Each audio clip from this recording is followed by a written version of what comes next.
there's a good chance you're dealing with a middleman, like me, when you get your medicines.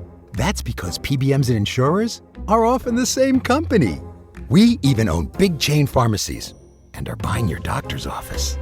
We decide what medicines you can get, where you get them, and how much you pay. It's a win-win. For me. When middlemen own it all, you lose. Visit phrma.org/middlemen to learn more. Paid for by Pharma. Right now, the Home Depot has spring deals under $20. So no matter what you're working on, the deals are blooming at the Home Depot with savings on plants, flowers, soil, and more. Then light up your outdoor space with Hampton-based string lights. Was $34.97, now only $19.99. And get the grill going with two 16-pound bags of Kingsford charcoal. Was $19.98, now only $17.88. Don't miss spring deals under $20 now through May 7th at the Home Depot. Subject to availability, valid on select items only. Bruh, that was the lamest, goofiest thing I had ever seen in my entire life, bruh. As far as from a parent in a damn basketball game, you mean to tell me you finna get your behind on the court and wave a flag in Giannis' face? What would happen if Giannis was just Darth Vader them? Just run one quick little yoke up, pick him off his feet. You know what I mean? Let his feet dangle in the air. No one's stopping him with that wingspan. And you feel me?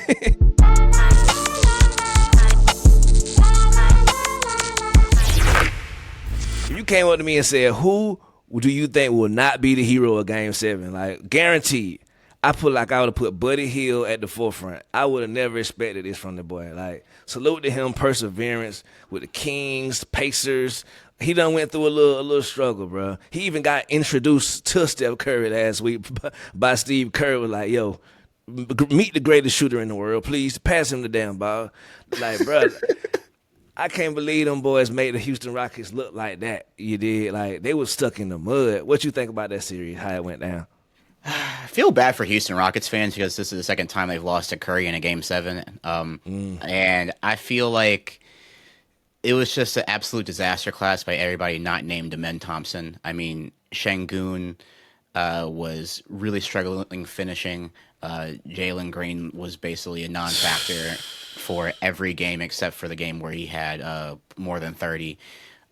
It was just rough, but we knew that Houston wasn't a good shooting offense, and they had their bread and butter around the offensive rebounding and stuff. And I know that the double big lineup against the Warriors was doing really well in game 5 and 6, but the Warriors kind of countered that with a little bit of a zone action that the Rockets didn't really have the facilities to figure out.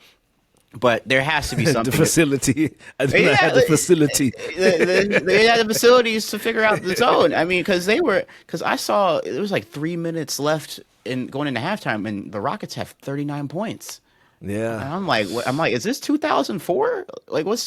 What is that? And seeing that Curry didn't have any points. They didn't have points for a long time of that first half, and the Warriors were still getting the lead. It was one of those things where I'm like, that Steph Curry, that's not going to last the entire game because that's so uncharacteristic that. But no, the Warriors supporting cast held through, and I just feel bad for Rockets fans because they really did have a good season. They got the second seed after. All of this, and you have so many bright spots on your roster. And to be fair, this Warriors team is better than a 7th seed because they have looked like a really good team since the Jimmy Butler trade. So they are actually better than their rating. So on paper, it looks worse than it was, but at the same time, it really, really must be heartbreaking to see your team go down like that. Bro, the Thomspon Twins, the parents of the Thomspon Twins, round of applause. You raised $2 because Ausar was covering Jalen Brunson the entire series well. Amen covering the Steph Curry the entire series well. Like you say, bro ain't had no points. It wasn't until I think Amen got hurt a little bit and went out. Steph Curry woke up like, whoa, who on me now? Like, bro, bro was really carrying them boy offense. He did a behind the back reverse in the first half. Oh yeah, I was like, who is that? Was that Clyde the Glide? Yeah, dude, on a set defense. Right, bro, looking good. He played too good for Jalen Green to be out there playing so lackluster, man.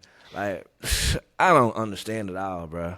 And it's so different because, like, there's the category of players where if they're not scoring, they're not really bringing the rest, like, they're not really bringing that much else to the table. Where I Yeah. feel like if Amen Thompson, if he had only 12 points yesterday, or even 8 points yesterday, you could still see him affecting the game in other facets.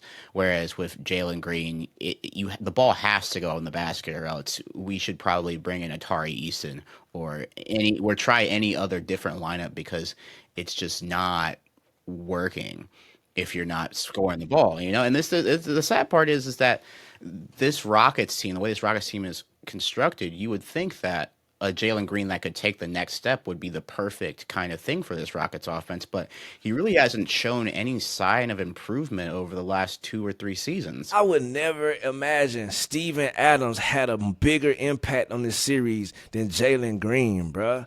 Like you got the Kiwi in like just trades or off-season maneuvers. I know they ain't expect this to be the biggest deal within the series, and bro was keeping them in the game, offensive rebound after offensive rebound, keeping the peace between Draymond and the squad after the game. Like, oh, Mike, it's just hard basketball, Mike. I ain't hear one Jalen Green soundbite. The last I heard from Jalen Green is, man, and this is aggravating and wrong. Whenever Draymond was talking about go paint your nails, go paint your nails, I'm like, bro, get his ass, Jalen. Nah, don't let him talk to you like that. But that was the last time I heard from the boy in the series, man. Yeah, and it's frustrating to see because you see the highs, you see what the highs could be. They just do not happen that often, and it's just the inconsistency of it all. Where especially when you're given 7 games in terms of the fact where it's like this team won 3 games with you playing, like this team won multiple games with you not performing at your regular. Bro, say to what you want to say. With you stinking up the joint, bro. Like, you being the nice. With you playing with you being mud. Them boys got the game 7 with you being ass, sir. Can you give us one more, please? Damn. It's just frustrating to see because I feel like a lot of Rockets fans and a lot of NBA fans also, because I mean, you might not be tuned into Rockets basketball day in, day out, but when you see it on the national stage, you're like, oh wait, this player averages 20 points a game in the regular season. What's going on? It shouldn't look this easy to take you out of a game. Moving on to the East Coast.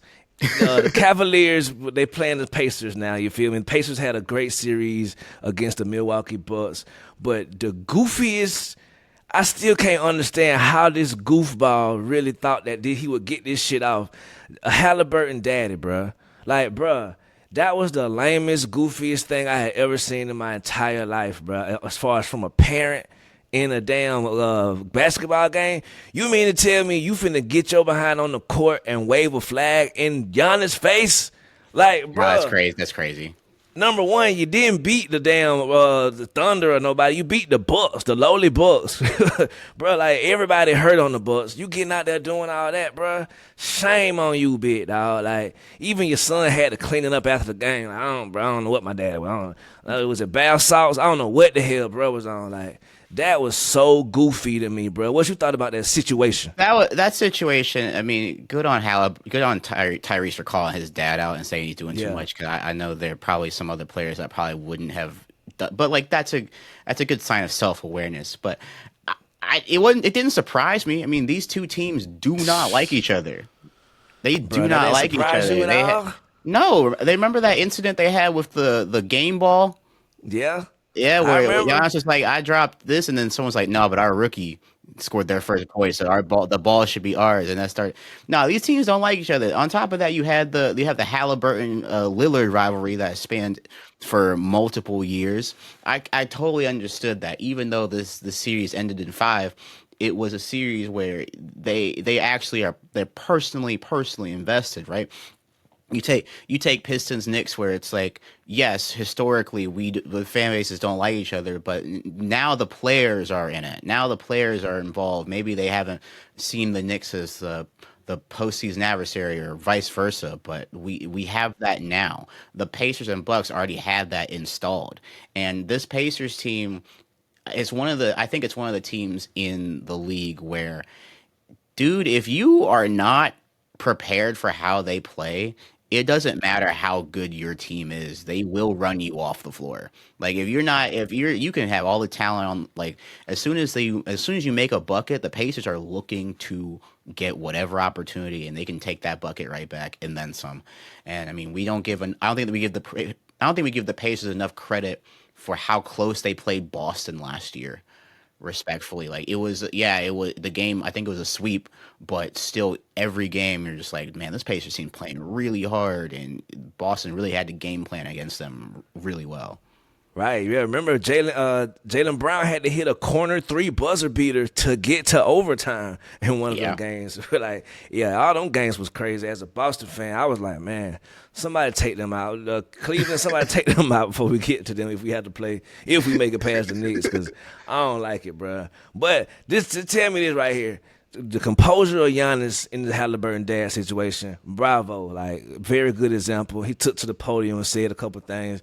Basically, I'm an NBA champion, you're not. So, like, as well as a little other stuff. Like, what would have happened if Giannis was just in that exact moment where they had just squandered, 7-point lead in about a minute? What would happen if Giannis was just Darth Vader them. Just run one quick little yoke up, pick him off his feet. You know what I mean? Let his feet dangle in the air. No one's stopping him with that wingspan. And you see how strong that dude is, brother? No, they throw multiple NBA defenders at you, game in and game out. Giannis is. We got to give a lot of credit to Giannis for keeping his composure, especially after just one of the most bizarre comebacks that I've seen in a while, where, this is one of those things where it's so easy to fully blame. It's funny to like laugh and blame Doc Rivers and that. I didn't even look at that one. I was like, Jesus, there's something sinister going on here, man. Like, it was just Haliburton dad had been banned from the games, as he should, from the Pacers. Good on the Pacers for going ahead and taking that boy out, because, bro, it would have got really ugly, man, if Giannis would have scooped the boy up, bro, by his ears and beats him with. Look, I ain't gonna go into detail, but it could have got real ugly. You feel me? Especially as Pacers got a history, Archest of the world, Steven Jackson of the world, with fans. Come on, y'all, clean it up, man. Moving on though, man. Knicks versus Celtics. The series, I feel like that will be heard around the world. Talk about that series, bro. What's your prediction in Celtics versus Knicks? Dude, that Knicks team is way scarier when they don't play Brunson ball. And that, you know what I'm saying? It's not anything. I'm not saying that Jalen Brunson shouldn't be the main focal point of the offense. That's not what I'm saying. I think that the games that we were able to take off of them, it felt like those games, when it came down the stretch, it was just the offense was just Jalen Brunson do something, whereas a lot of the other games, it was a way more balanced offense in terms of the fact that it's like Cat was cooking, Brunson was cooking, but then you still got contributions from OG and Bridges and all of that. I mean, this team is a very talented starting five, but I think that where the problem is that the Celtics got a more talented starting five, and they got depth.